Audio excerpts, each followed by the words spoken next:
Assalomu alaykum. Oson sehrli oshxonamizga xush kelibsiz. Sizlar bizning kanalimizda o'zingiz uchun kerakli va foydali bo'lgan video retseptlarni topishingiz mumkin. Bugun milliy taomlarimizdan biri bo'lgan qaynatma sho'rva tayyorlashni ko'rsatib bermoqchiman. Ko'pchilik biladi, lekin hamma har xil usulda tayyorlaydi.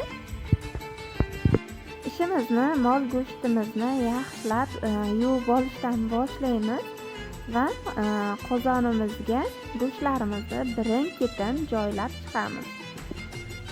So'ng ustidan suv quyib, bir kosaday no'xatimizni ham solib yuboramiz va yana suv quyamiz. So'ng qaynatib olamiz.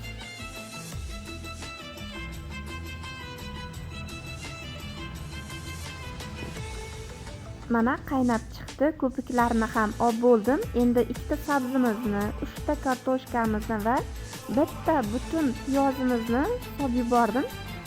Ikkinchi piyozimni esa ovqat pishar vaqtida solib yuboraman, to'g'rab.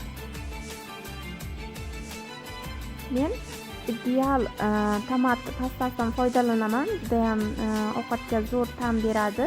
Albatta siz ham shu tomat pastasidan foydalanib ko'rishingizni tavsiya beraman. Va bir qoshiqday tuzimizni solamiz va 3 soat, 3,5 soat past olovda pishirib olamiz. Mana o'zi sho'rvamiz ham tayyor bo'ldi. Ko'rinishdan o'zi qanday chiqqanligini bilsangiz bo'ladi. Keyingi videolargacha sog' bo'ling, salomat bo'ling.